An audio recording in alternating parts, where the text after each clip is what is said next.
Europe 1, 7h17, le budget de la Sécu va être discuté à partir d'aujourd'hui à l'Assemblée. Ce matin, on va tout comprendre de ce qui va changer pour nous tous, Thomas Soto. Oui, j'ai eu envie, Julie, qu'on s'arrête sur ce sujet et qu'on aille au-delà du simple examen, un peu ennuyeux, il faut bien le dire, du projet de loi de finances sur la sécurité sociale. L'objectif, c'est encore et toujours de faire des économies, de ramener le déficit de 16 milliards à un peu moins de 13 milliards. Mais à quel prix pour notre santé? Pour répondre à cette question, je reçois André Grimaldi, le professeur Grimaldi. Bonjour. Bonjour. Professeur de diabétologie à la Pitié-Salpêtrière. Pour commencer, professeur, on vit dans l'idéal d'une sécurité sociale très protectrice. Est-ce que ce n'est pas une illusion aujourd'hui? Est-ce que c'est toujours vrai? Alors, c'est contradictoire. La sécurité sociale rembourse bien l'hospitalisation, les soins graves. Elle prend en charge la CMU, c'est-à-dire ceux qui ont peu de revenus. Couverture maladie Par universelle. contre, pour les soins courants, les soins de la plupart de la population, elle ne rembourse plus que 50%.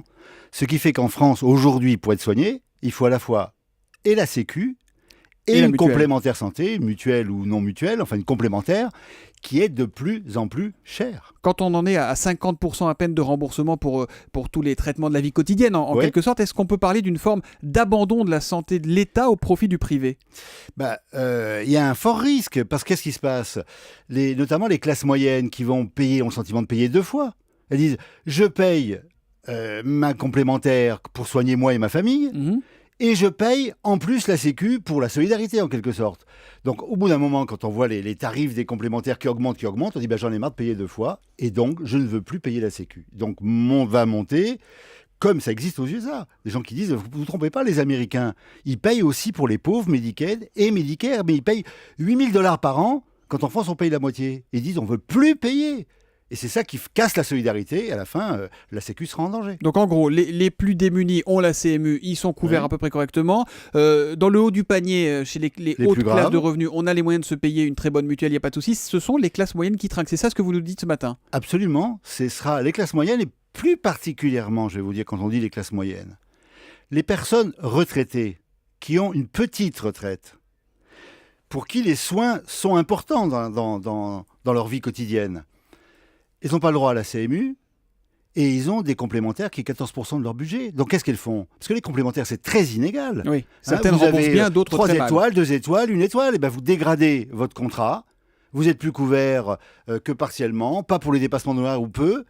Et donc vous avez des contrats 4 étoiles pour des cadres supérieurs. Et puis vous avez des gens qui renoncent à avoir même une assurance complémentaire. Et la conséquence de tout ça, professeur Grimaldi, c'est un tiers des Français qui disent avoir renoncé ou avoir reporté des soins médicaux pour des raisons financières. C'est une étude qui a été publiée par l'Institut CSA il y a quelques jours. Ça, c'est un sacré signal d'alarme. Mais alors, vous nous dites quoi aujourd'hui? Qu'est-ce qu'on fait? Comment on change les règles? Il faut arrêter de faire du replâtrage. On a un système mixte qui est devenu maintenant complètement illisible.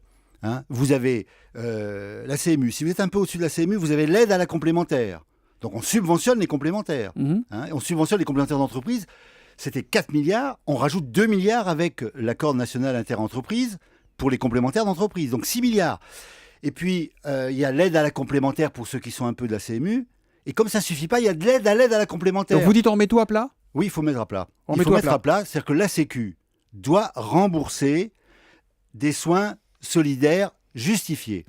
Je ne comprends pas pourquoi la Sécu. Prenons le médicament très prescrit, 5 millions de personnes en prennent, des statines. Oui, contre le cholestérol. Voilà, il y a beaucoup de génériques. En France, on prescrit le dernier qui n'est pas génériqué. Ça coûte 100 millions à la Sécu pour un seul médicament. Pour la dégénérescence maculaire de la rétine, il y a 2 médicaments. Il y a celui qui coûte 20 fois plus cher. C'est celui-là qui a l'autorisation de mise sur le marché, différence 200 millions pour la Sécu. Bon, etc., etc. Donc on pourrait multiplier. Donc la Sécu doit dire, elle continue à rembourser les cures thermales. Bon, la Sécu doit dire qu'est-ce qui est solidaire, et qu'est-ce ça qui c'est ne l'est remboursé. Et qu'est-ce qui l'est pas? Et vous avez qu'à prendre une assurance supplémentaire. Vous voulez pas de générique? Prenez une assurance supplémentaire. Voilà Mais soyez comment... bien soigné avec la sécurité sociale. Voilà comment il faut remettre le système à plat, nous dit le professeur André Grimaldi. Merci d'être venu ce matin en direct sur Europe 1. Je rappelle que vous êtes professeur de diabétologie à la Pitié-Salpêtrière à Paris. Europe 1, 7h21. Quand le patron du PS contredit le président de la République, ça ajoute à la cacophonie et ça a été le cas avec Leonarda.